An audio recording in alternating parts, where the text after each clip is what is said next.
Рыскелди Чыныбековичтер. Рахмат, Дастан Арсбекович. Бүгінгі жиынға аябай жағып атат да. Açık sözler айтылып атат, ачуу сөздөр айтылып атат. Иншаллах, илайым эле ушинтип калсак экен. Анткени чыныгы парламент ушундай болуш керек да. Бирок абайлап сүйлөсөк да, эки жакты карап этият кылып сүйлөсөк, баягы тышкы саясат деген бар. Биз бүгүн канчалык кыйын болсок, эртең ажабыз Кытайга расмий сапар менен барганда, ага ошончо будан да кыйын болот. Анан жөн эле ушул жерде отуруп эле баягы тесттеги авария менен мурунку президент менен азыркы президенттин ортосундагы мамилени авария кылам дегендер бул алсыздык эмес, акылсыздык. Мен биринчи ыңгай суроом берип алайынчы. Элдин күткөндөрү ушул баш керек. Жанагы $600 ачкычты көргөзүп койгончу, мен көрүндүгүм берейин. Ап келдиңерби? Не болгон экен, неден жазылган экен?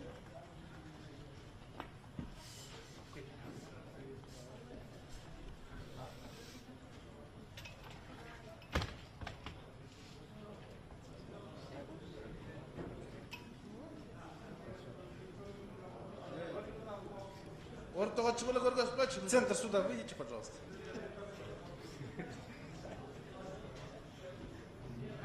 Мындай кылып көргөзүп кой.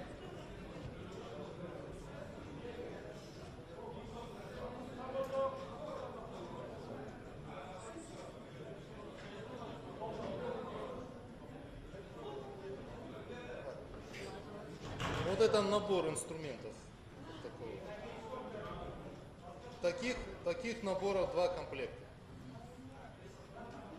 Ну вот как есть. Вот это назвали китайцы плоскогубцами. Этот набор стоит 320 долларов. Вот плюс... Рахмат, отурыңыз, урматтуу директор. Ушул маалыматтын биринчи булагы менин кесиптешим Акылбек Жамангуловунда сиз айтып койсоңуз, ушул беле $600 сиз айтып койсоңуз. Так, еще по этой же позиции, уважаемые депутаты, вот там лента лежит.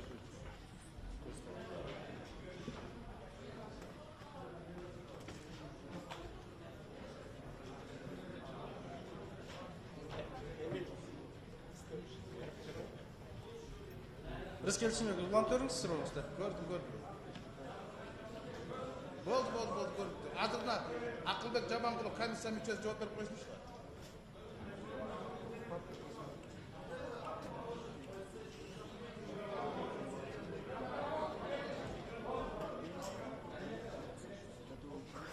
Все ясно. Вот эта лента идет в той же позиции, находится, что вот комплект инструментов. Таких комплектов 2.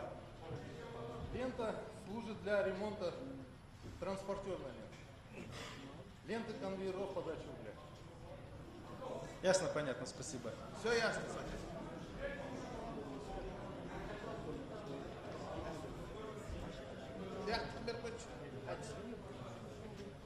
Үчүнчү микрофонду өмөткүлө Акылбектин аты айтылып калды, депутат.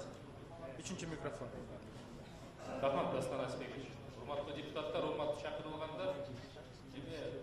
Негизинен мамлекет үчүн уятта ушул Кыргызстандын улуу трибунасын алып келип, ошо плоскогубцунун терсин директири көрсөткөн. Биринчиден.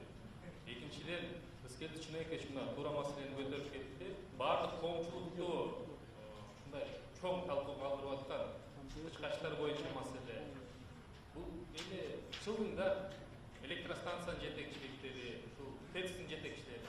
Мен айткым келбейт, мурунку премьер-министрлер алар эми кычкач менен иши да жок да. Бирок ошол кездеги 1 жыл мурун, 2 жыл мурун алынган кычкачтарга эмне складда жатат? Коомчулукта маалымат бар. Видеокамералар боюнча мен өзүм ТЭЦке барып келдим. Ар бир камераны карап чыктым.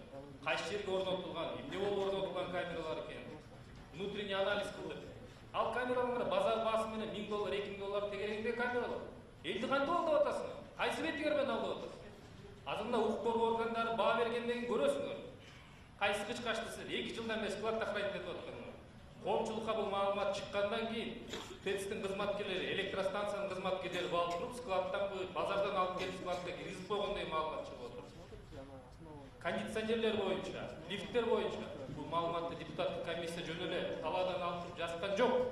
Мунун баары тең тигил таможнянын төрагасы Кулматовдун колу менен келген инвойстун негизинде биз айтып атабыз. $54,000 бир кондиционерди алат деп эмне деген шумдук?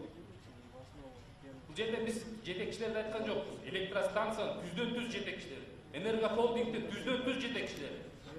Анан келип бул жерде депутаттардын улуу трибунасынан келип кычкаш деп доказывать эткениңер, укук органдар силерди аягына чейин чыгарып, ушу кайсы жерден кычкаш сатып алганыңарды далилдеп берсе экен. Рахмат.